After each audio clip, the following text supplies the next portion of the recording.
I am Jack Fujii, and welcome to the 8th session of Agriculture 194P, Focus on Agriculture. Focus on Agriculture is a one-credit course offered by the College of Agriculture at the University of Hawaii at Hilo. And we come to you live every Thursday evening from 7 to 8:30 p.m. From the television studios located in the Mookini Library here on the University of Hawaii at Hilo campus. And we also come to you by way of the Hawaii Interactive Television System, or HITS, and your local community service channel. We hope that you don't change the channel this evening. We have another very interesting presentation. Tonight we're going to talk about the cattle industry and the sheep industry here in Hawaii. For those of you who just joined us for the first time, Focus on Agriculture is a course to provide you with information about diversified agriculture in the state of Hawaii. And each semester we focus on a different subject area of diversified agriculture. And this semester we're focusing on various commodity areas and issues facing diversified agriculture. Before I go on, I'd like to make a few announcements, and if I may have the Elmo. First of all, I'd just like to let you know that if you'd like to get a hold of me, my phone number is area code 808-974-7393, or you can fax me at 808-974-7674. Or those of you on the internet, you can get a hold of me by email. And my email address is jfujii@hawaii.edu. And of course, those of you who want to reach me by snail mail, it's 200 West Kauili Street, Hilo, Hawaii, 96720-4091. I'd like to also remind you to watch Horticulture 101, Introduction to Horticulture in Hawaii, which is a 2-credit course offered by the College of Agriculture on this very same station every Monday, Wednesdays at 8 to 9 p.m. And the instructor is Dr. Bill Sakai. Also, I'd like to remind everyone that this coming Tuesday, March 10th, the Hilo County Farm Bureau will have their general membership meeting, and this meeting is open to the public. It begins at 7 p.m. at the Komohana Ag Complex, and they're going to have a presentation on the Environmental Protection Agency's management of pesticides and coastal non-point control regulations. So if you're interested in attending, you can call Diane Lay at 968-6951. That's 968-6951. And again, that is open to the public. And finally, I'd like to remind you to watch Focus on Hilo, which is also on March 10th on this very same channel every Tuesday evening from 8 to 8:30 p.m. And the Focus on Hilo course or class or show is hosted by Dr. Bill Pierman, Senior Vice President and Chancellor of Hilo.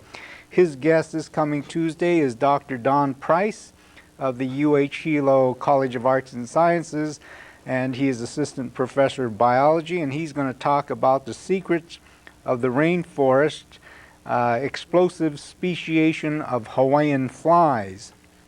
Since we are coming to you live at approximately 8 p.m., those of you in the viewing audience, and of course those of you here in the studio, will have an opportunity to call in questions of our guest speakers. So approximately 8 o'clock, the phone numbers will be on the screen. And of course, those of you on the outer islands of Maui or Oahu and Kauai, you can call us collect. Those of you on Maui, this class will be replayed on Saturdays and Sundays at 7 to 8:30 p.m. on Maui MCC TV. Again, hope you don't change the channel. We have another very interesting presentation for you this evening. We're going to talk about the cattle industry and the sheep industry here in Hawaii. My guests this evening are Keoki Wood. Keoki is the president of the Hawaii Cattlemens Association, and he is also the ranch manager of SC Ranch. Joining Keoki, we have Rick Habein. Rick is the president of the Sheep Producers Association, and also he is the owner of Hawaii Natural Meats, and that is a very interesting company because they produce, I think it is beef cattle that is all natural, organic type of meat. So at this time, it gives me great pleasure to introduce to you Keoki Wood. So Keoki, why don't you come here and take over the class? Thank you. I'd like to thank the College of Agriculture for giving me this opportunity to speak to you about the Hawaii cattle industry. It's something that I've been involved with for quite some time, and it's a very special way of life for me. It's more than just a job. I was born and raised in the islands and began working on ranches during my high school years. In fact, one of the greatest compliments paid to me during my high school years was a Parker Ranch foreman wanted to hire me before I finished high school. And I was so set on being a cowboy that my mother really had a hard time keeping me in school that last final year. But she did succeed. I did finish high school. I cowboyed for about 8 years on different ranches throughout the islands, and my goal at that time was basically to work for different ranches right around the entire island. I didn't make it all the way. I got to Kohala and I met a beautiful woman and married her, Lisa. Lisa and I then moved to the mainland where we pursued our education. She became a veterinarian, attended Washington State University Veterinary School, and I pursued a bachelor's degree in agricultural economics.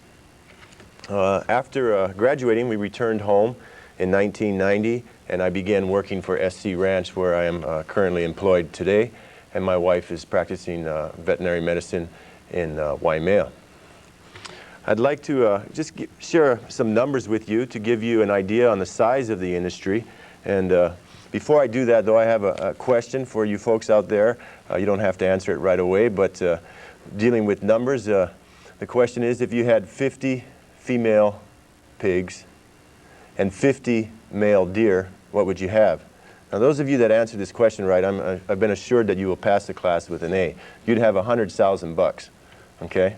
Now, those of you that didn't get it, kind of smiled and laughed, you better study up a little bit because it is agriculture. Okay, so here we go. The cattle industry in the state of Hawaii has come a long way since 1793 when Captain Vancouver dumped off a handful of cows and a seasick bull. We now have approximately 80,000 beef cows in the state of Hawaii. 57,000 of these beef cows remain on the Big Island, approximately 11,000 on the island of Maui. There were 58,000 head of cattle marketed from the state of Hawaii in 1997.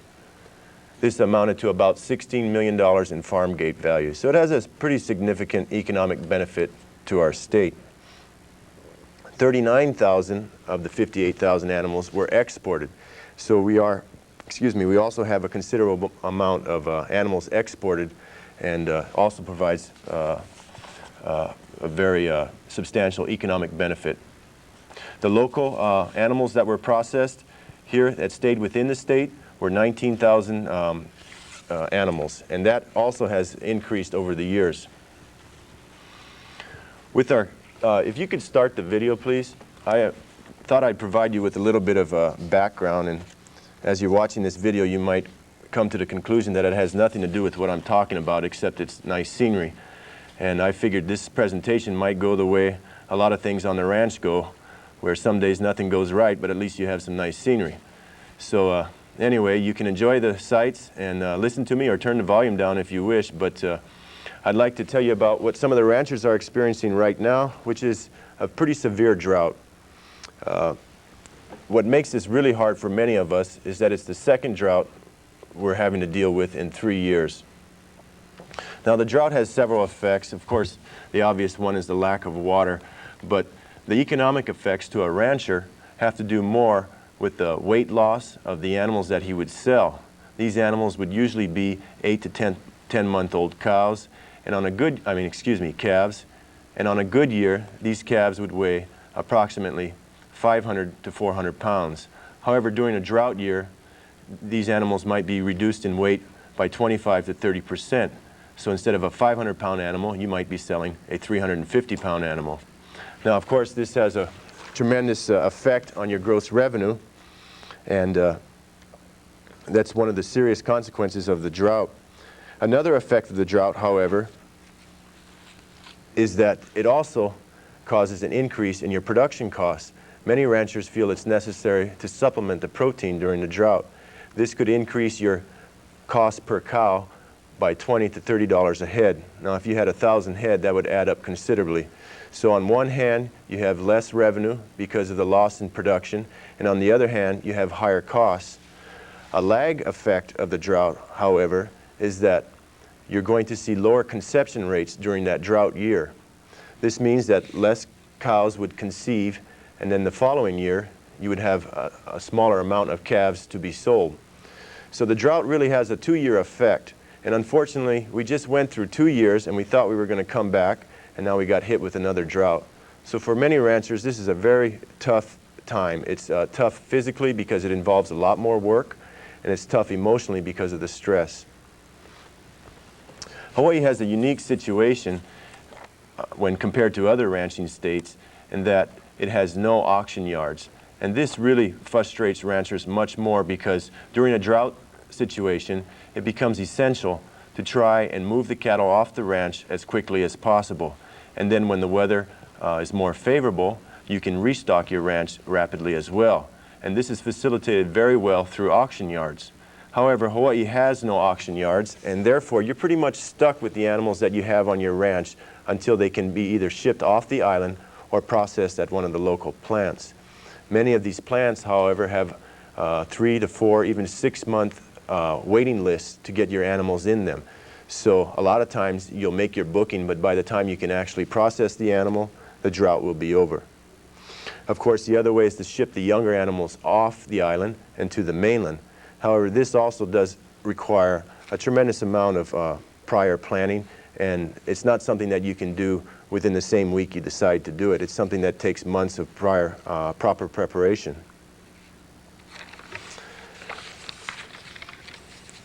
In Hawaii, ranching has a real significant advantage over ranchers in the mainland in the fact that normally, in good years, we have year-round forage production. In order to capitalize on this year-round forage production, many of the ranchers have begun various types of range management. Simple systems such as rotational grazing are used.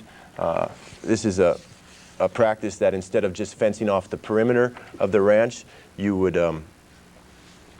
subdivide the pasture maybe in 5, 6, or 7 different paddocks, and then you would move the cattle throughout the pasture, resting all the pastures but one of them which the cattle are in.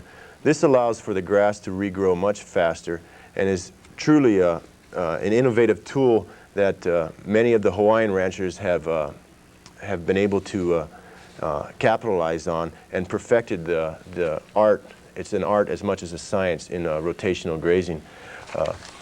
This has allowed many of us to increase our production sometimes by 50 to 100% on the same amount of land.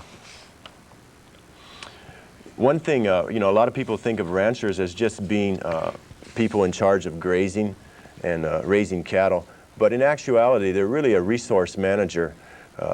For many of us, as we've watched the grasses grow, we've become a lot more attuned to other resources, the trees, the forests, other plants, native wildlife, and it's really turned out to be a rewarding experience for us because we've begun to realize that not only can we produce cattle on this land, but we can also protect and even enhance some of the habitat for native plants and wildlife.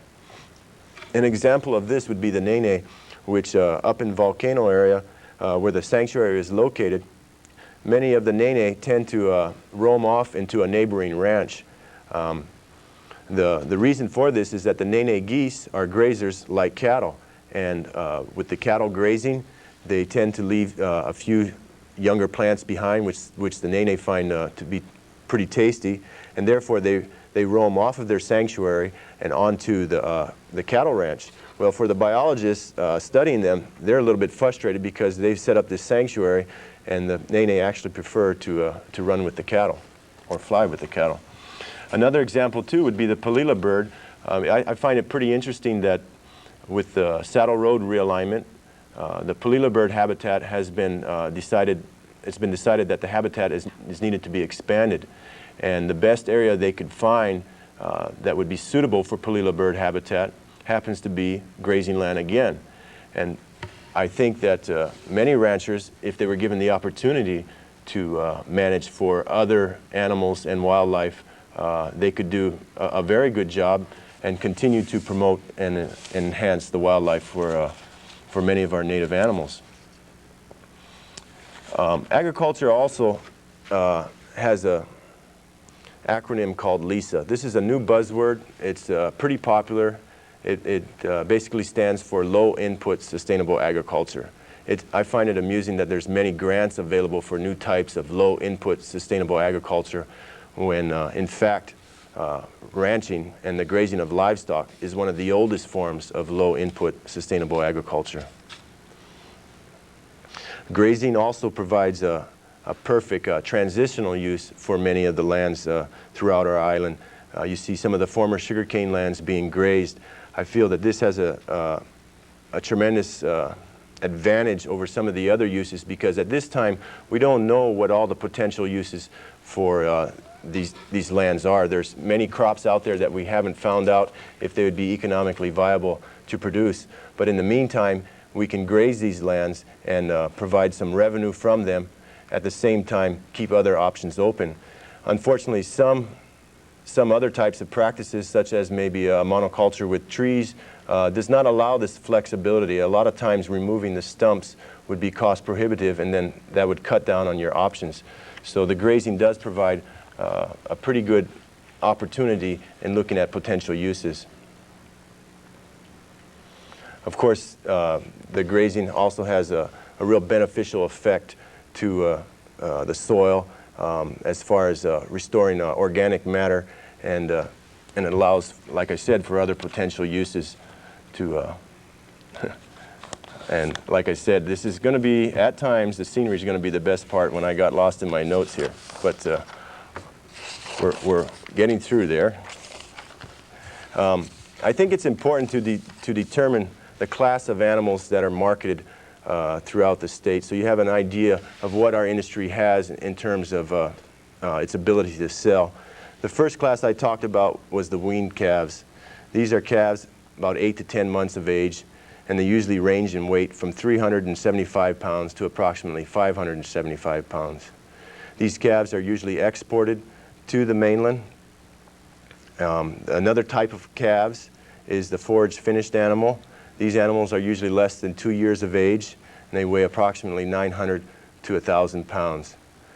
There's been a lot of new markets being developed, and you'll hear about some of those later on this evening. I think this market has a lot of potential, and I think you'll find it to be a very interesting, and hopefully many of the consumers in the state of Hawaii will support this market by purchasing this product that's raised here locally. The third class of animals that are sold in the state are what we call the non-productive cows and bulls. These animals usually end up as your hamburger or stew meat types. And once again, these animals are all raised locally and processed here on the islands. It's important, though, when you go to the supermarket, if you're interested in supporting local beef, that you look for these products. Many of them will have a brand label on them, such as Hawaii Natural Meat. Some of them will have another brand, Mountain Apple. And of course, there's also the Island Fresh brand, which is a more generic name for all of the products that are raised here in Hawaii.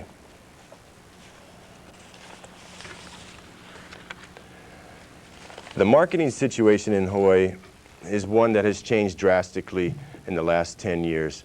And this was brought about mainly because the local processing plants realized that they could no longer compete with the larger, much more efficient plants in the Midwest. The Midwest plants had a tremendous advantage in economies of scale, and they were able to ship the meat and keep it fresher and deliver it to our grocery stores at a much lower price than what we could do here locally. As a result, there was no longer a demand for locally raised grain-fed beef here in the state. 2 of the 3 feedlots closed down, and this all occurred about 10 years ago.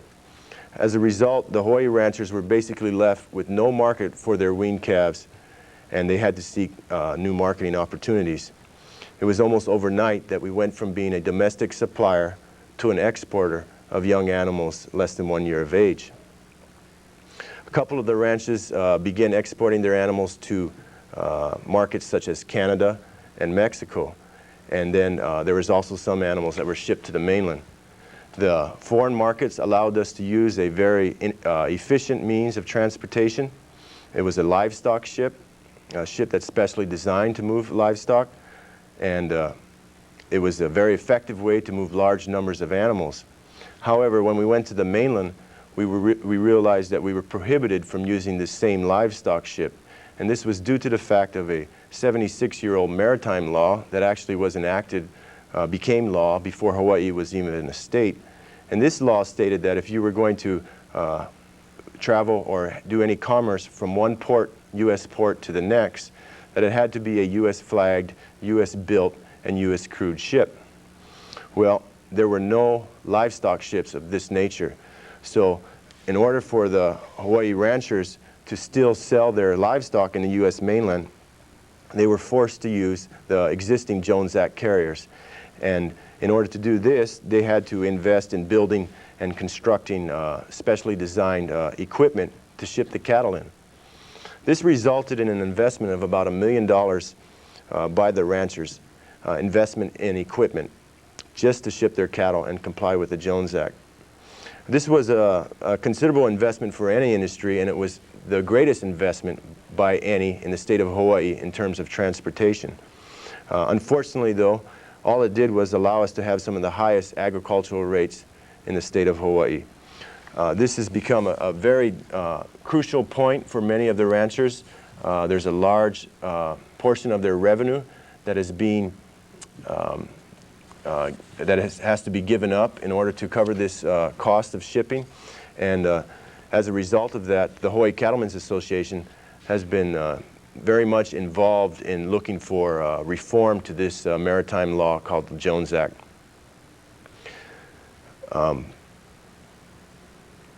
It's really a situation that could affect the future for many of the younger ranchers, and I see it as being one of the pivotal issues as far as the future for our industry. And like I said, it's extremely frustrating for me to see Hawaii ranchers go from being some of the lowest cost producers in the United States to the highest cost producer in the United States when they decide to do one thing, and that's deliver their animals to the market. Now, some of you might think that that's because we have 2,000 miles of ocean, and so the transportation costs should be higher. However, in actuality, you could truck an animal 2,000 miles in the mainland and still do it for less total dollars than what it costs us to ship by ocean freight. So this is an issue that we hope to resolve in the near future. Like I said, I think it's very important for the future of our industry, and I look forward to working towards a solution in the near future. However, as a result of this high transportation costs, it's once again allowed for certain local markets to develop. And these markets have a tremendous amount of potential, and as soon as they have the ability to absorb a greater volume amount of cattle, I'm sure more of them will stay here within the island. And once again, Rick Habein, I'm sure, will touch on some of these markets that he's been working on himself. These markets have a real benefit or potential for growth for many of the smaller ranchers as well, as they don't have the larger numbers that needed to be moved at a certain amount of time, and so they would be able to fill these niches much more effectively than some of the larger ranchers. The cattle industry, despite this, some of their high transportation costs, has a tremendous opportunity to expand and could possibly even double in its size. The cane land and the other farmland that's becoming available has tremendous potential. It does have some nutrient deficiencies, which through some intensive management could be extremely productive grazing land, not only for beef but for dairy as well. I think the future for the ranching industry is actually pretty bright, because there's only one major issue that we have to overcome. There's like I said, tremendous potential for growth. And I think if we continue to develop these local markets as well, we can have a very good balance between being domestic suppliers again and also having a calf crop to export. For many of the smaller ranchers, this type of the ranching activity itself provides an excellent source of secondary income. And although a lot of people consider it a hobby, it also does a pretty good job of paying its own bills. But for most of us on the ranch, it's much more than just a job. It's a way of life that's shared with our entire family. Many of the ranchers and the cowboys themselves have been involved in this business for generations. It's not uncommon to go back and find 3 generations of working cowboys on some of the local ranches. And of course, Parker Ranch has a history that's over 150 years old. I can't think of too many businesses that provide a positive environment like this to raise a family in. And at the same time, it gives us an opportunity to be a good steward of the land. I think that if we continue to be progressive and modernizing our industry, I think we have a good future as beef cattle producers here in the state of Hawaii. It's kind of hard in this industry because we have a lot of traditional ways, and unfortunately we're going to have to change some of those traditional ways to hang on to our traditional values. And that's about it for Jack, for me. I guess we'll go with Rick. It's kind of like a crossfire. We have the rancher on one side and the sheep herder on the other.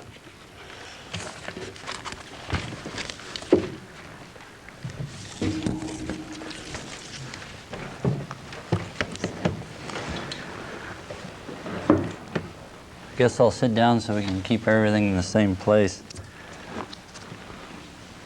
I think I'd like to start by thanking Keoki for representing our cattle industry and animal agriculture in such a fine form. I'm coming here tonight to share with you about an association that's relatively new, and I'm nowhere near as prepared, and I don't have all the wonderful scenery that Keoki has shared with us tonight. Jack, I'd like to start by clarifying a little bit on the introduction. I'm a half owner in Hawaii Natural Meats. I share that responsibility with a fellow by the name of Will Pape. He's the other half owner, and then we work very closely on a day-to-day basis with an associate, Michael Barton. I am the president of the Sheep Producers Association of Hawaii, and that's really what I'm going to share with you about tonight. And if I have extra time, I may go into a little bit about animal agriculture in general, because I've got your eyes and ears captivated here on this camera. The Sheep Producers Association of Hawaii is affiliated with the American Sheep Industry Association. We have one board seat, and that gives us a vote on national issues twice a year at national meetings. Our little Hawaii Association was formed in 1993. Our current directors, we have our own board of directors as well, include Monty Richards, Michael DuPont, Dr. Bradley Master, and I'm on that board as well. Our current officers are me as president, our vice president is John Swift, he's from South Kona, and our secretary treasurer is Ann Fong, and she's just out of Hilo. I think maybe Lapahoihoi is about where she resides. Our state meetings are in September and March. We kind of get them across from each other on a yearly basis, twice a year, and that's kind of the structure.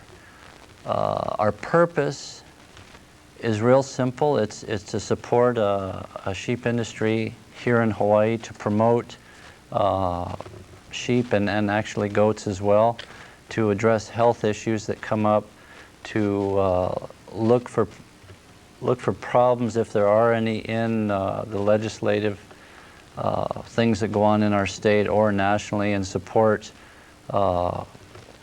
animal agriculture and more closely sheep and goat issues, so that we don't get run over the top of. The past, again, we started in '93, and so we've got a relatively short track record, but some of the accomplishments that we've gotten done are some surveillance studies done on the sheep population here in the state of Hawaii. There are several fairly insidious diseases that affect sheep and goats. One is scrapie and another is blue tongue. And on advice from our national organization, because we're a nice isolated population with not a lot of animals coming in or necessarily leaving the state, it would be nice to get a surveillance study on what sort of disease problems we do or do not have here in the state of Hawaii. Come to find out, and this surveillance was done by our state and federal veterinarians here in the state of Hawaii, and we came to find out that there have been no incidences of scrapie in the last 12 years, or blue tongue. And so the State Department of Agriculture made a proclamation a year ago, maybe 2 years ago, that declared the state of Hawaii as scrapie and blue tongue free. That's a state proclamation, and whether the rest of the world chooses to believe or accept that is really up to the other, be it foreign countries or the mainland U.S. But that's a real positive thing for our sheep and goat population here. And it also gives good reason for our local veterinary staff to keep a real strong guard on quarantine and regulating the import of outside animals so we can keep our state relatively disease-free. That's something that, as an association, we pushed real hard on and supported, and I was president at the time that was going on, and worked real hard with the veterinarians to make sure that it was an accurate and verifiable study. That's one example of how an industry organization can work. It's a group of people that are pro-industry and kind of leave their home ranch aside for the moment and go after the bigger issues that are so important to all of us as sheep and goat raisers here in the state. To go on, let's see. We have a real strong, to take that a step further, we would continue to strongly support any of the efforts that the state veterinarians would try to enforce, as far as would legislation come up that would lessen blood testing for animals coming in and out of the state. We would definitely go to bat for them to support them in their efforts.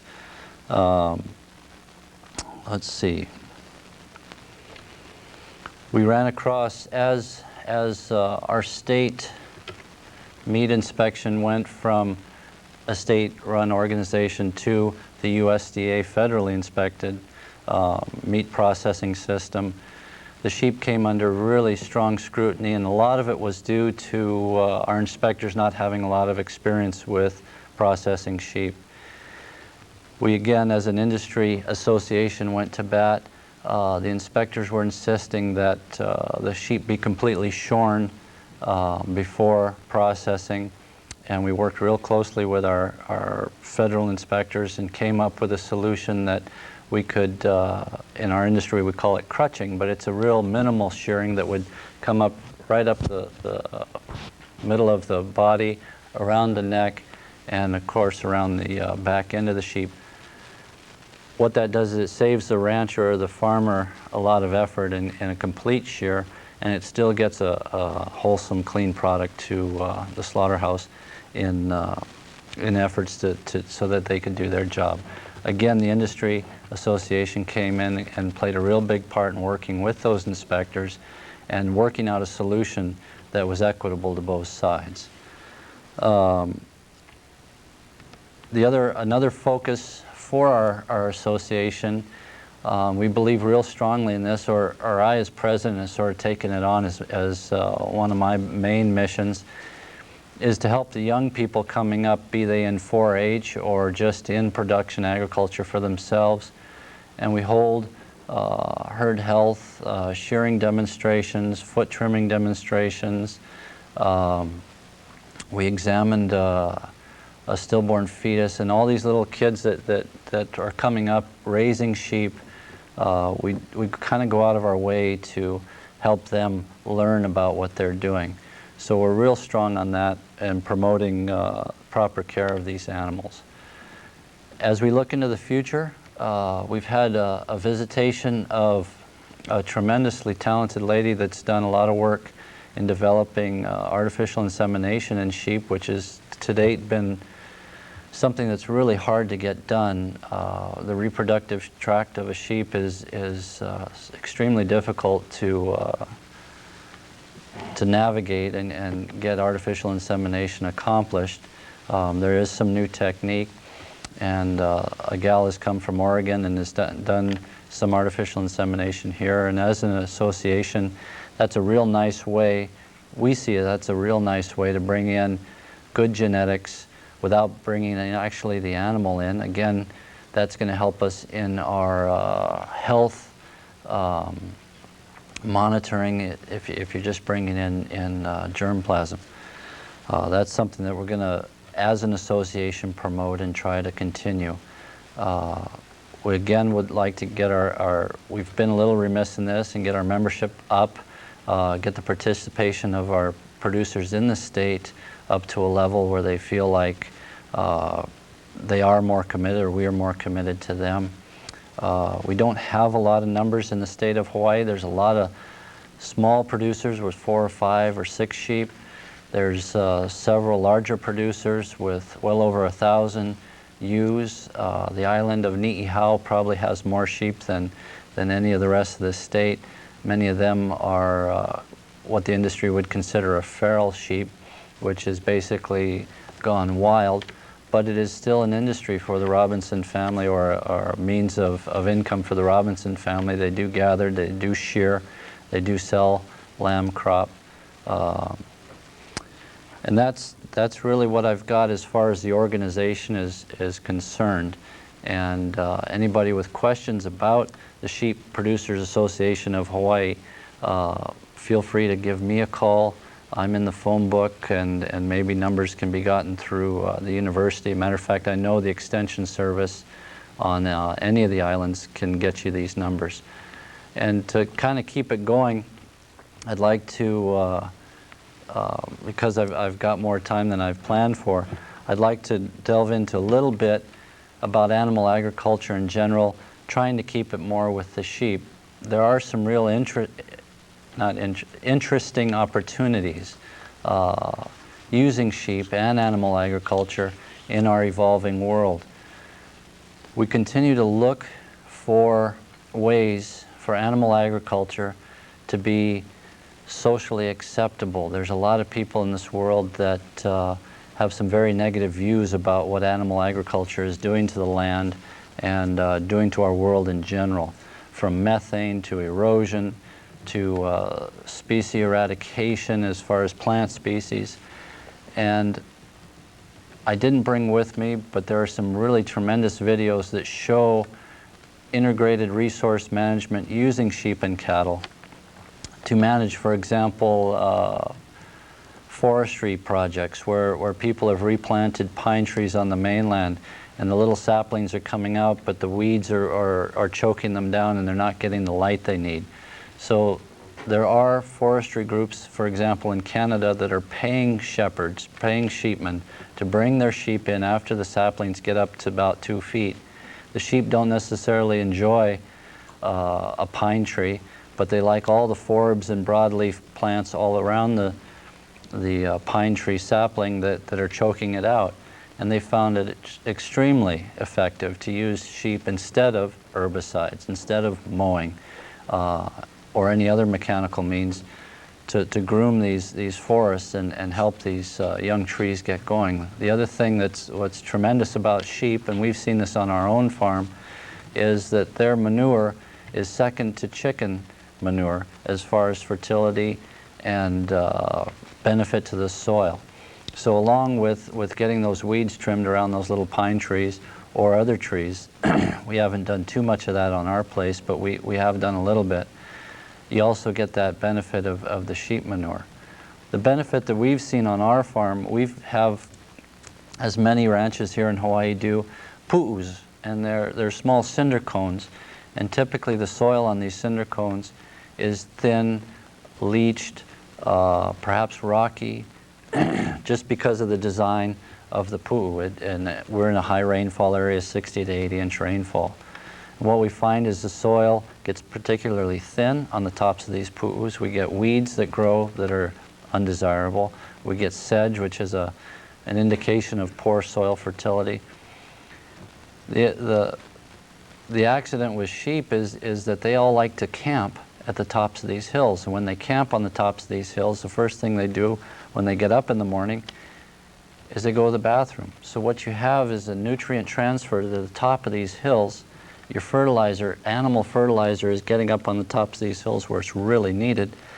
And we've found that the sedge has left the tops of our hills. The weeds have disappeared. And now the cattle are actually grazing on the tops of our hills as well because it's more fertile up on top. So we've got a real fertility migration going to the tops of our hills that really need it. These are just some of the examples that animal agriculture is contributing to the land here in the state of Hawaii. Dr. Bert Smith has been working with, I think, the Nature Conservancy and not, if not private ranchers in the Puanahulu area, Puawa Ranch, to experiment with grazing koa stands at a certain stage, a stage where the koa tree can stand the grazing pressure of cattle and not be ruined or barked or disturbed. So the tree's got to say be 5 years old. But they found a real positive impact with grazing these animals through these forests at a certain rate. And it's all management, it's all control of the tool, which in this case is the animal. The byproduct, of course, is fertilizer, and they've found some very real success, and I think they're all very excited about continuing this effort. I hope that in that little explanation that those that have strong opinions about animal agriculture can start to see that we, as ranchers and farmers, feel a very strong need to protect our resources. We observe the benefits that we get from these animals, and we manage these animals so that our land actually improves. I'm very much of an opinion that if I take care of my land, it will take care of me and the generations to come. And I would say that 98% of the ranchers in this world are of that same mind. And there's no reason for us to ruin our resource because it's actually what takes care of us. That's really what I've got. Jack, I'm cutting you way short. I know you asked me to speak for half an hour, and I hope this doesn't cut into your program too badly, or if I can fill in on something that... You want to talk about your ranch? We can talk about the ranch, we can talk about the meat business, we can talk about grass-finished beef. Thank you. We all wear a lot of hats in our everyday lives, and another hat that I wear is we've got a small ranch up in the Waimea area, and we are one of the producers on our ranch of grass-finished beef and lamb. Lamb is a part of our whole program and a very big part of our ranch, but it's not the biggest part of our ranch. Cattle are the biggest part of our ranch. Years ago, as the cattle industry was experiencing, as Keoki explained, this tremendous shift in producing cattle that would all be consumed here in the state of Hawaii, and shifted to shipping our 4 and 5 weight calves to the mainland. As this very small rancher, really small rancher, that scared me because I recall back in the 70s when the price of cattle on the West Coast dropped below 60 cents for a 4-weight calf. Now if it costs us 30 cents, and me as a small rancher, this is just sort of my view of it all. If it costs me 30 cents to get my calf to the West Coast, that leaves me 30 cents as my return to the ranch. And my best year, my cost of production was 40 cents. And so as you can see, that instantly put me out of business. But again, in animal agriculture, we're always looking for opportunities. Is there a new breed? Is there a new method? Is there a new vaccine? Is there a new dewormer that we can use to make us more efficient, so we can do a better job? And so what we were looking for on our small place was, is there something that we can do here to add value to these animals? Can we take them all the way to market on grass? We spent 5 years experimenting with this, and we fell flat on our face many times. But we did come to a point where we can grass finish beef cattle and lambs. Lambs are much easier to finish. We actually leave them on mom right up into the time they're processed, and it's a beautiful product. And the restaurants and hotels here in the state of Hawaii are just, they can't get enough of local lamb. So if anybody out there is looking for something in animal agriculture to do, local lamb I highly recommend. But back to the beef cattle, we bracketed some things, we defined some quality, and we created a little meat company that currently is well, 97 we incorporated, and we processed over 500 head of beef cattle through our program. There is something that we can do here, and the key to this for any of the state legislators that are listening, that are worried about our state economy and what to do about it, in agriculture, and more importantly in my version of agriculture is animal agriculture, we create a dollar. We don't shift paper from hand to hand and get paid for it. We create a dollar. The cow's out there, the bull's out there, the ram and the ewe are out there. There wasn't a lamb last year, there's a lamb this year, there's a calf this year. We are creating a dollar. For every dollar that agriculture, and that goes for the veg crop fellows, the sugarcane people that are left on Maui still trying to make it, any form of agriculture. When we create a dollar, and this is a well-proven statistic and backed by lots of data, we actually stimulate another $5 in our economy. And that, beyond the fact that it's nicer to look at than another set of shops to sell something to somebody that was made in China or Indonesia, is it's nice to look at.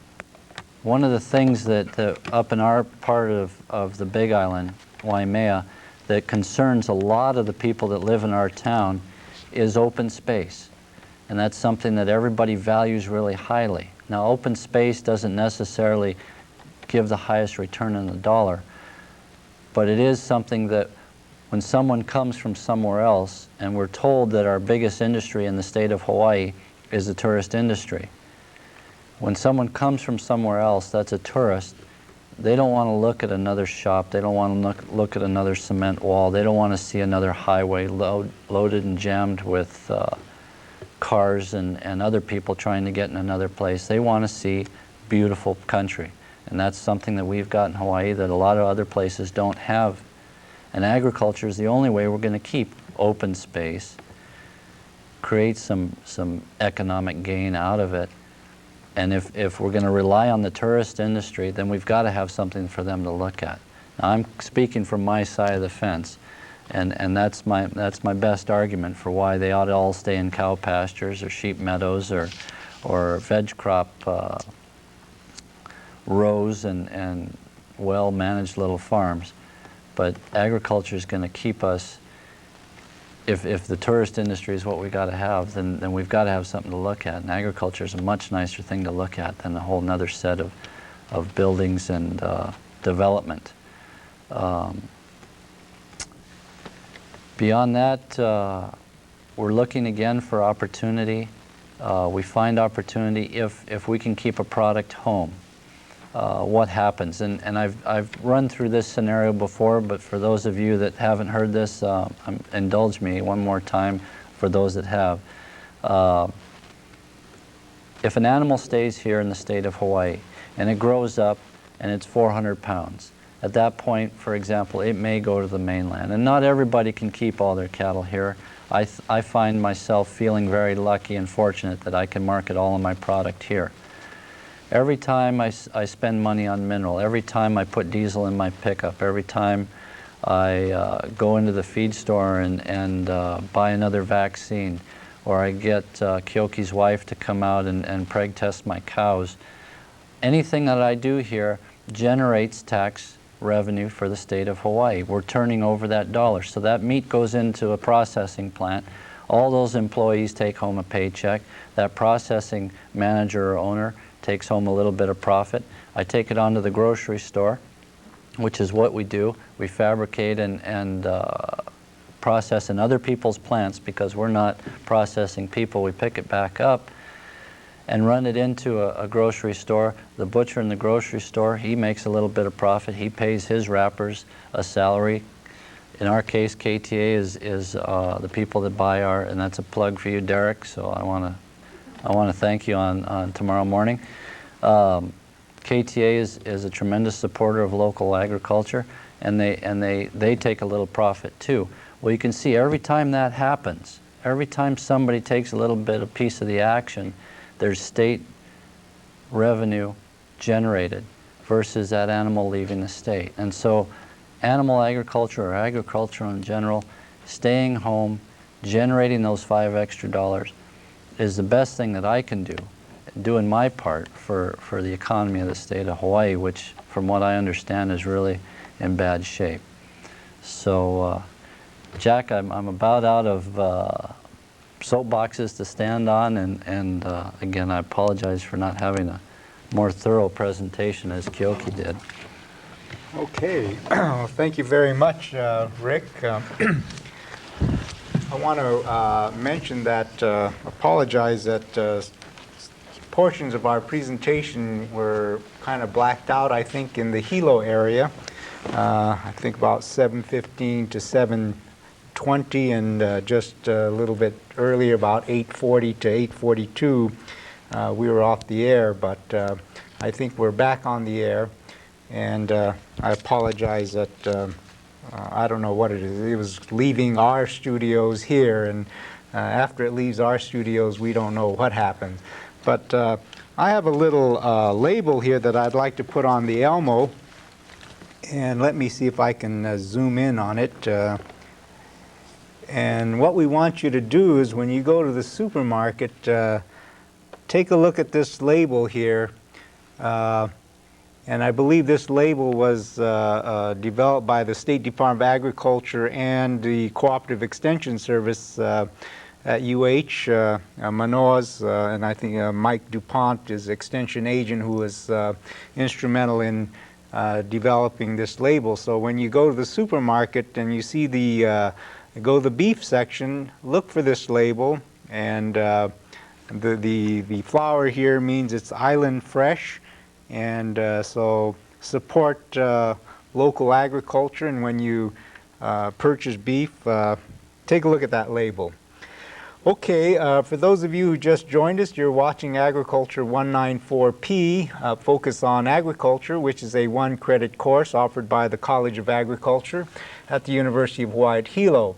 And we are coming to you live this evening, so we've come to that portion of the class where those of you in the viewing audience, and of course those of you here in the studio, can ask questions of our guest speakers.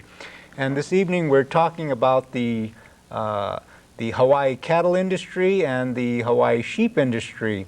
And if you have any questions in regards to cattle or beef, we have the experts here, and we even have Keoki's wife, who's a veterinarian, and maybe she's been on Focus in Agriculture before and gave an excellent presentation. And so if you have any questions, give us a call. The numbers are on the screen. The numbers are 974-7726 and 974-7727. And those of you on the outer islands, you can call us collect at 808-961-9046. So we are coming to you live, and if you have any questions, please give us a call.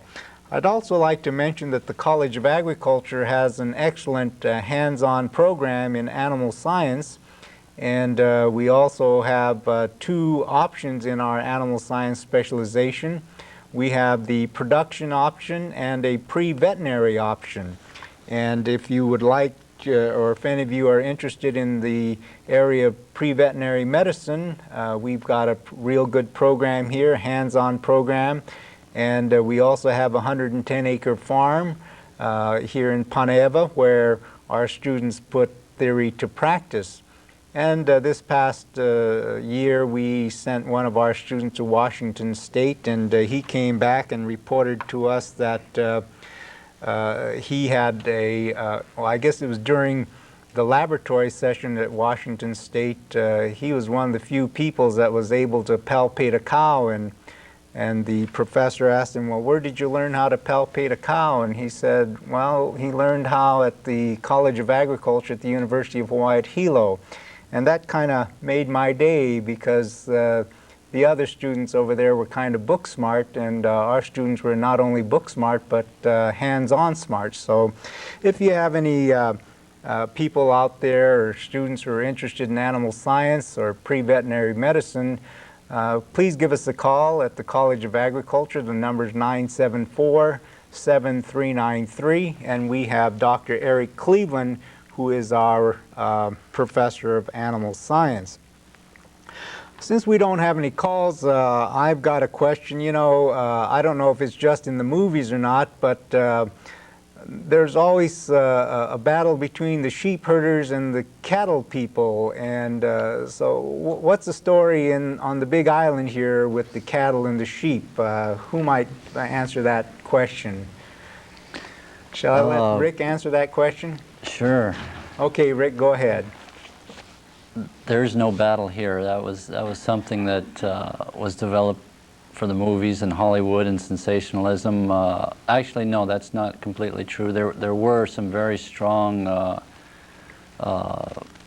problems back in the early part of our country's history, and a lot of it was a misunderstanding on both parts between sheepmen and cattlemen. On our farm, our sheep and cattle run really very nicely together.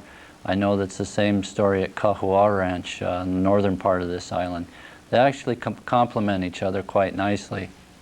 In forage systems that are more diverse than ours, you'll find that sheep eat and control a lot more of the weeds that cattle perhaps would not prefer.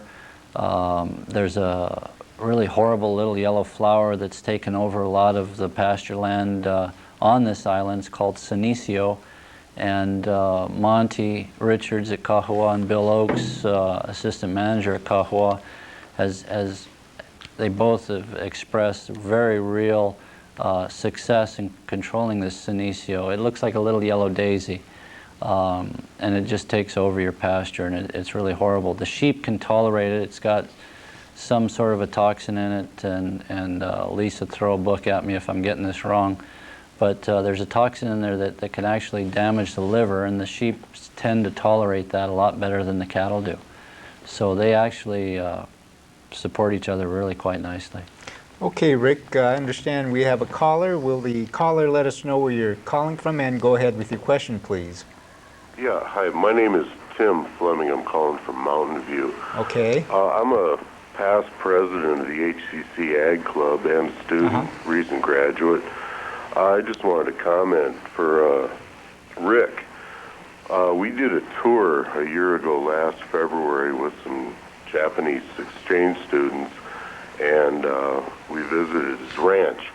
And I just wanted to comment, Rick, that anybody who's watching that's into any type of agriculture would really learn a lot spending an afternoon with you. I just want to say thank you for our tour, but also I took a few animal science classes, but basically now I'm a lettuce grower. You commented on the waste from the sheep. As a fertilizer, do you know anything about how that would work as a soil amendment for growing like lettuce or other crops similar to that? Rick?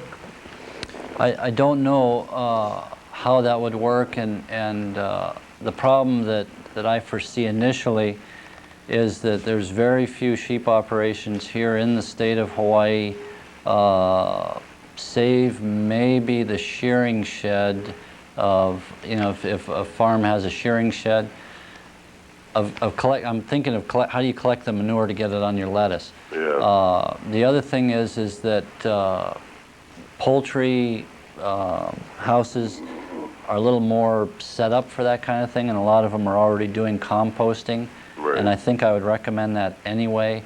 If you were able to get a hold of sheep manure, I think it'd be fine, but I'd sure want to, if it was me doing it in my garden, I'd like to compost it first. And if you want to pursue sheep manure for your lettuce, I'd for sure give Monty Richards a call at Kahua Ranch. Okay, yeah, because I was interested, the farmer that I'm the grower for is opening a second farm in Waimea. And it's just a couple miles from the ranch there, and although I didn't get to see your sheep operation, I was very impressed with your low stress operation and also your knowledge of grass farming. And if I was to try to combine something as far as, you know, you getting fertilizer from a rancher, you're the first guy I would certainly come to see. I was very, very, very impressed with your operation. Well, thank you, and the check's in the mail. Okay, thank you very much, Rick. Thank you for calling from Mountain View. We are coming to you live this evening. My guests are Keoki Woods, who's the president of the Cattlemens Association. He's also the ranch manager of SC Ranch. We also have Rick Habein, president of the Sheep Producers Association, and he's also co-owner of the Hawaii Natural Meat. And if any of you are interested in beef cattle or cattle and sheep, please give us a call. We are coming to you live.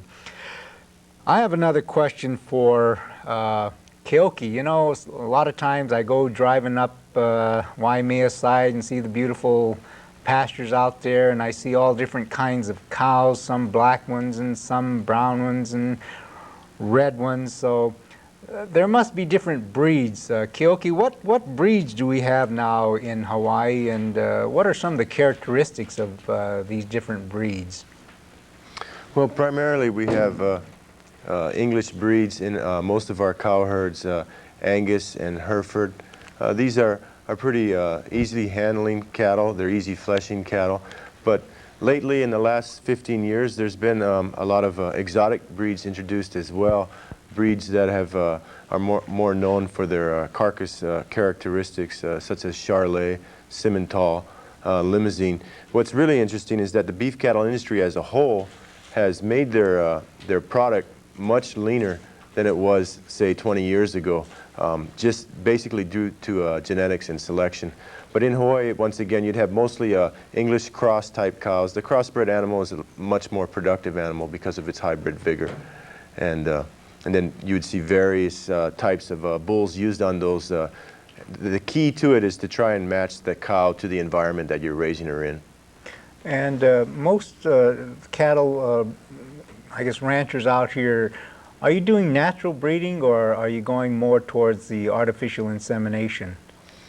Well, the beef industry, the majority of it is done natural. There are a few purebred breeders in this state as well that do some AI breeding primarily to produce seed stock.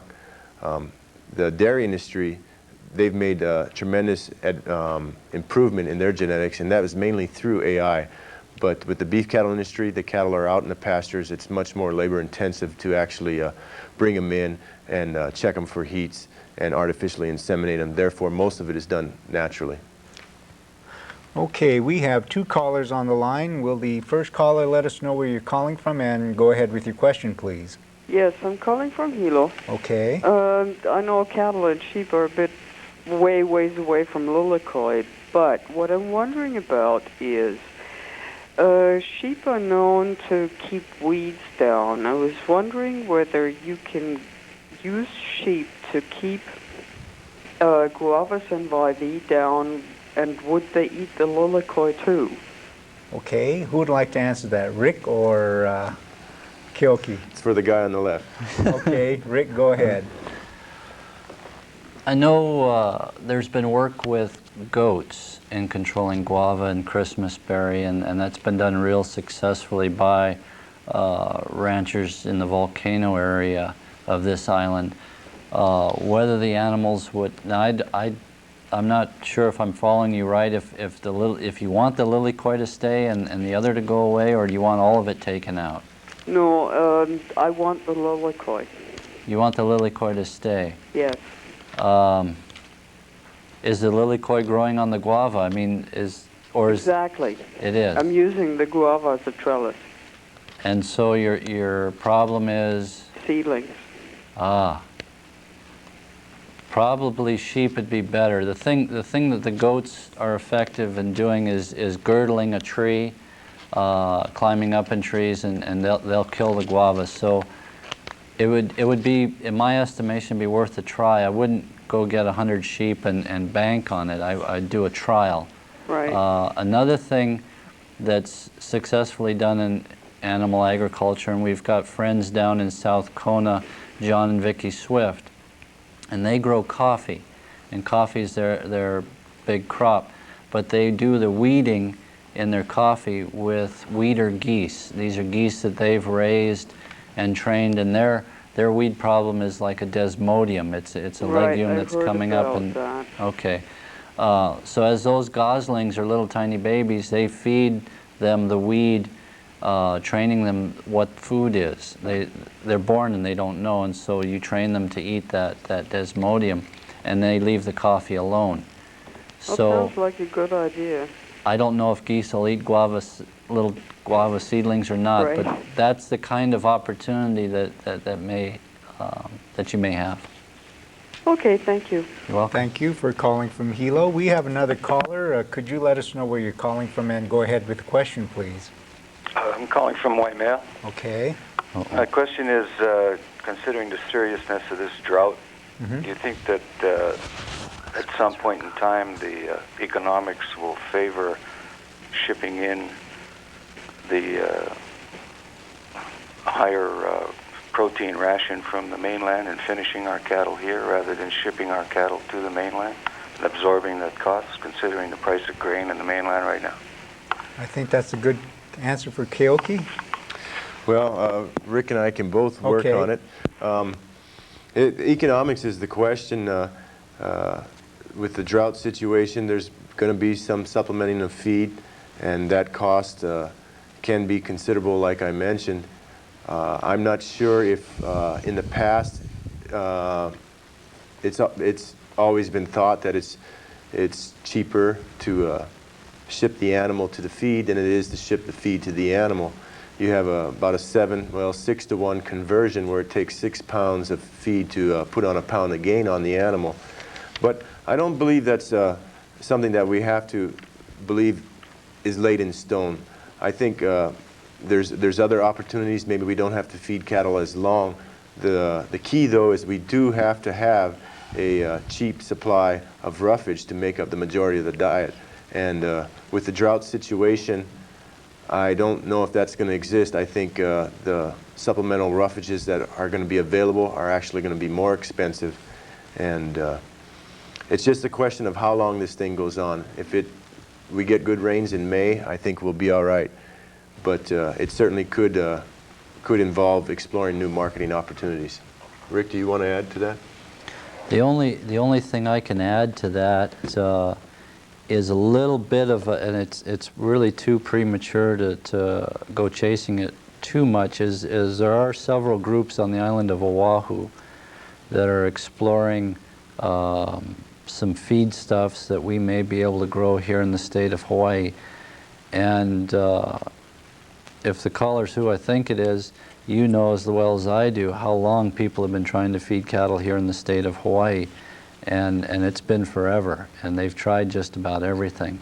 But there are 2 or 3 groups of people trying to take some of that cane land on Oahu and grow, and I don't even know what the crops are, but something that they can feedlot feed cattle on Oahu, and they're all real excited about it, and it's brand new, and that's all I know.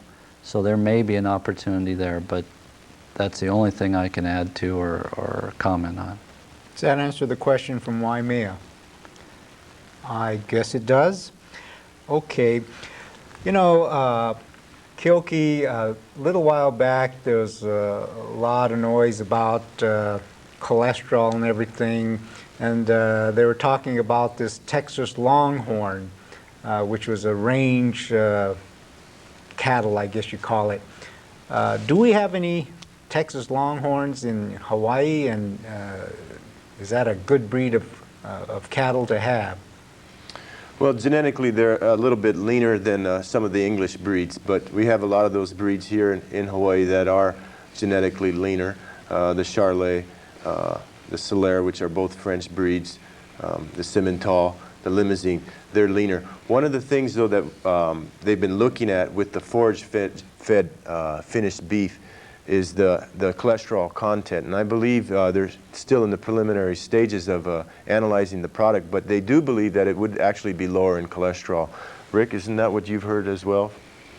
Yeah, it's a little early to get too public with it, but there has been some product testing done with grass-finished product on the mainland, as well as a little bit here with the University of Hawaii, and indications are that it is leaner, and I don't remember exactly how it goes, but there's a good cholesterol and a bad cholesterol, and it's got a little bit more of the good cholesterol and a lot less of the bad cholesterol and things like that. But as we all know, in animal agriculture, cholesterol's regulated within our own bodies, and a lot of cholesterol problems and misconceptions that we have today are not so much in what we intake, but how our bodies are functioning, and are they functioning in a proper way ourselves. So there you go. Okay. Earlier this week I received a letter from one of our viewers, my favorite caller, Haruso Joe in Kailua on Oahu. And he indicated that when you eat beef, you get a lot of vitamin B12. And I think maybe Haruso can call us if he has some time. But B12 was supposed to be real good for your body. It produces certain types of enzymes and things like that, which Haruso Joe is always talking about. So he was really pushing for the beef because of the B12 that you get. Also, he had indicated something about the diseases of cattle, and there's been some big scares of cattle in Europe with the, what is it, the mad cow disease. Mad cow disease, there you go. I don't want to get into Oprah's problem, but anyway, maybe Keoki, can you elaborate on that particular disease? Well, you got to be careful. In Texas, they could sue you over it, you know, or they'd try anyway. I guess they can't sue you over it, but it was a big scare, and it's something to certainly take seriously. However, the United States has been researching it, and they've known about it, but it has not existed to date in the U.S., and so that is, you know, a very positive point. In addition to that, though, they've also voluntarily the feeding industry has voluntarily banned feeding animal waste products. I'm not exactly sure of the specific language, but I think the overall scare of it should no longer be a major fear. You know, the United States has, despite what some people think, a very, very thorough inspection system. HACCP has just been applied to the major packing plants, which is a Hazard Analyst Critical Control Points inspection system, and a whole bunch of words and letters, but basically the plants have been doing this type of inspection system right along. So I think the bottom line is that we do have a very safe product, and if it's handled safely and cooked properly, it'll be safe and very nutritious for everyone. Okay, I understand we have another caller. Will the caller let us know where you're calling from, and go ahead with your question. Hello, you're on the air. Did we lose our caller? I have an agricultural subject. My comment is, I'm a Big Island resident, and right now in the state legislature there is a bill to adopt rooster fighting, and people that own agricultural land may definitely see value drop in their property. So call the state legislature. Thank you very much. Okay. Well, folks, next Thursday evening we're going to talk about the poultry industry, and we're also going to talk about the beef industry. Well, let's see. Rick, you were also talking about a blue tongue disease, which has been no longer present in, or I don't know if it was ever present in the islands, but you also mentioned another disease, Scrappy's disease or something. Could you kind of tell us what those things are? Yeah, I can address that. Blue tongue, I'm not familiar with. I was born and raised here in the state of Hawaii, and we don't have it. And as far as I know, we never have. I saw a little bit going to school on the mainland, and I can't tell you enough about it to even spend any time on it. Okay, well, anyway. But scrapie, I can address. Scrapie is a disease in sheep, and I almost hate to bring this one up because it is a spongiform encephalopathy like BSE, or what we commonly call mad cow disease. Scrapie is in the sheep population in the United States, and it's something that the sheep industry has been working really hard on for a lot of years. There's a lot of really good help from the federal government, and what they've just come up with. I mean, this is so brand new that I learned about it. I was at a meeting in January. It was our national meeting in Reno, Nevada, and they talked about this test for scrapie, and they warned us not to take it anywhere because it was too brand new. And then when I got back, actually in February, it came out that they do actually have a test where they biopsy the third eyelid and can test for scrapie. And this is the first time that we've got something that can go, and we can go into these flocks of sheep, and it's really in very specific breeds. As far as we know, the incidence, 82% of scrapie is found in one particular breed. And we can go to these purebred producers and really start to clean up scrapie in the United States sheep population. So we're really excited about that. Okay, we have two callers. Will the first caller let us know where you're calling from, and go ahead with your question for Rick and Keoki? Yes, I'm calling again. I was just wondering whether, with the drought and with the brush fires we have seen in Puna, whether it would be possible to bring cattle or sheep down there to eat the dry materials so that, well, there would be less to burn. Keoki or Rick? Well, you know, it's a proven fact that livestock can reduce fire hazard, and that's been noticed up on Mauna Kea when they eradicated the sheep, or have been in the process of eradicating the sheep. Many of the Fish and Game officials wanted to keep a small number of sheep up there for not only for hunting purposes, but also to reduce the fire hazard. And if that grass in the Puna area was grazed, it certainly would reduce some of that hazard. The problem is to establish good feed for the livestock, it has to be forage of a certain quality, and I'm not sure if that exists. Of course, if the drought continues, that might be the only grass we got, and some people might move down there, but it does take a certain amount of improvements to put cattle or sheep in the area, fencing and water, and Right. it could be possible. Does that answer the question? Okay, yeah, thank you. Thank you. We have another caller. Could you let us know where you're calling from, and go ahead with the question, please? Hello, you're on the air. Hello? Hope we didn't. Are you, okay. No, I'm on the air. Okay. No, I turned my sound off because if you do this on a radio talk show, you blast out your own TV. I just wanted to compliment Rick and Keoki on their presentation and the information that they provide people such as myself. I'm in South Kona, and I'm not raising animals, but I'll promise, because of their impressive presentation and the information they provided, I'll be looking for the people on the ballot henceforth who've got the same intelligent observation on the economy and the environment. Thank you. Thank you for calling from South Kona. I noticed that as I drive out towards Waimea, there's a grass called the bunch grass. And Rick, I was wondering if sheep eat the bunch grass. I know the cattle don't feed on it, do they? Let's see, there's been a little bit of work done on that, and you can push cattle into that bunch grass. It's hard to do, but you can do it. The sheep, again, it's pretty hard to push them into it. They'll get pretty thin before they do much damage to it. There are other methods, and it's a real management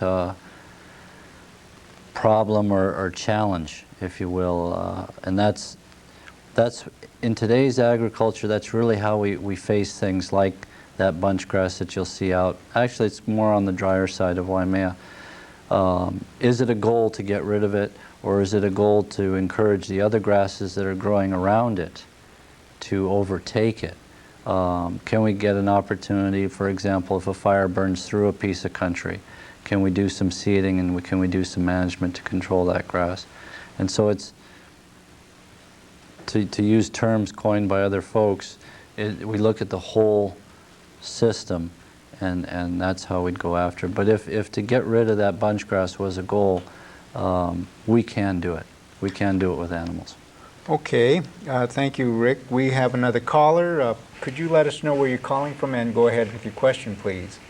Hey, it's my turn, Dr. Fujii. Oh, okay. This is Harusu Joe. Yes. I want to ask two people that are knowledgeable in cattle. Okay. Dr. Fujii, you know, in about 50 years ago, I was a mess cook in the Army. Okay. At that time, my mess sergeant told me there's no such thing as a tough piece of meat, only bad cooking methods, you know. And I know that to be a fact. But, you know, recently, my wife been buying all different kind of steaks, and she's one of them that go looking for the cheap prices. And, you know, recently I've noticed that meat, you don't ever find a tough piece of meat anymore. How are these magicians doing it? Okay. You folks are now magicians, so you tell us how we got that real nice tender beef from Hawaii. And that's why, if I can have the Elmo again, buy the local beef. But go ahead, Rick, Keoki. Well, I think that's really great to hear, first of all. We're pretty proud of the product we produce, and anytime a consumer's happy with it, well, we're happy as well. I think we're doing a better job in selection. It starts right at the farm. A lot of producers now are really concerned about what the consumer's getting, and I think that's really important to the success of our industry. We not only care about the quality, but we care about the safety of it, and it's happening right at the very beginning. The industry is involved. As a producer, I'm involved from conception to consumption, and we want to make sure every piece eats well and that it's very enjoyable. So I'm glad to hear that it looks like we're doing some of our work and we're doing it the right way. Rick? I don't know that I can add very much, except God bless you, thank you very much, and keep telling everybody how tender that meat is. And it may be a relative thing, you know, it may be where you come from and where you are today, and it's a whole different thing, but thank you very much for your support. But, you know, I've been a critic of beef, and I'm 71 years old, and I've ate some jawbreakers as well as, you know, but recently I have never come across a bad piece of meat. And even if I cook it in the wrong way, you know, like I told you that I learned from way back, there's no such thing as a tough piece of meat, only bad cooking methods. But sometimes you can make stew meat into steaks. But anyway, keep up the good work, whatever you folks are doing. Thank you. Thank you very much. Thank you, Harusu Joe. I'm going to have to invite you next fall to do some cooking on our focus in agriculture, because next fall we'll go back to a session on cooking. So maybe you'll expect a phone call from me to come over here and do some cooking of your taro and also of your local beef. Thank you for calling. That was my good friend Haruso Joe from Kailua on the other side of Oahu. Do we have another phone? No, I guess we don't have an. Okay. Rick, we have on our university farm hair sheep. Now, I understand that we have hair sheep and we also have wool sheep. Can you tell me something about the difference between wool sheep and hair sheep? Yeah, the hair sheep is an animal that's, and I may be stretching my knowledge a little bit here. We raise wool sheep on our place. The hair sheep is more ideally suited for wetter climates, tropical climates, and they get the producer away from having to shear that animal, which is, for us, it's a yearly process that we go through with every one of our sheep. The wool is a real different fiber than the hair. And if you were to get it under a microscope, for example, wool is hollow, and hair, of course, is not. And that's the real difference. A lot of times you'll see hair sheep and mistake them for goats, and that just goes to show you how closely related sheep and goats really are. But that's really the only difference. They are a sheep. Everything works the same. You can crossbreed them. Hair and wool sheep crossbreed very nicely. What about the carcass value and like lamb chops and rack of lamb from hair sheep versus wool sheep? Would they be comparable? I don't believe that you'd be able to tell the difference. There's people in the processing chain that tell me that they can really tell the difference when they skin the animal, for example. And they'll say the cuts are a lot different. What we find, and this kind of falls in all of animal agriculture, is within any breed, there's going to be as much variation as there is between breeds. And in the wool sheep, there are specific breeds that were developed for meat, and certain breeds that were developed for having lots of babies, and breeds that were developed for having really, really fine wool. For example, the merino was developed for really fine wool. And so I imagine that would happen in the hair sheep breeds as well. That there are breeds, and there's one that, and I don't recall the name of it, I want to say Katadin, that's known for an exceptionally large ribeye. And that's a hair sheep. And I don't have any of those, so I can't vouch for them one way or the other. We have a few minutes to go, and one last question to you folks. Do you think, or is one of the goals of the Cattlemen's Association to have Hawaii become self-sufficient in beef? Real quick, because I only got a few minutes. Okay, well, it's a good question. The problem being in the past is that the hotel restaurant trade has pretty much dictated the market for beef in Hawaii, and they've demanded grain-fed beef. And in the past, it hasn't been economically feasible to grain feed beef in our state, and so that's why a lot of the cattle are exported. I do think we can become more self-sufficient. There is nothing I'd like more than to be able to finish all our cattle right here in the state, and I hope we can continue to process more through. Keoki, I'm going to have to cut you off. We've I guess we've ran out of time. I'd like to take this opportunity to thank Keoki and Rick for joining us this evening and taking time from their busy schedule to help inform you about the cattle and sheep industry. Next Thursday, we hope you'll stay tuned. We'll be talking about the pork industry and the poultry industry. So this is Jack Fujii saying thank you for watching Focus on Agriculture, and we hope that you'll join us next Thursday evening.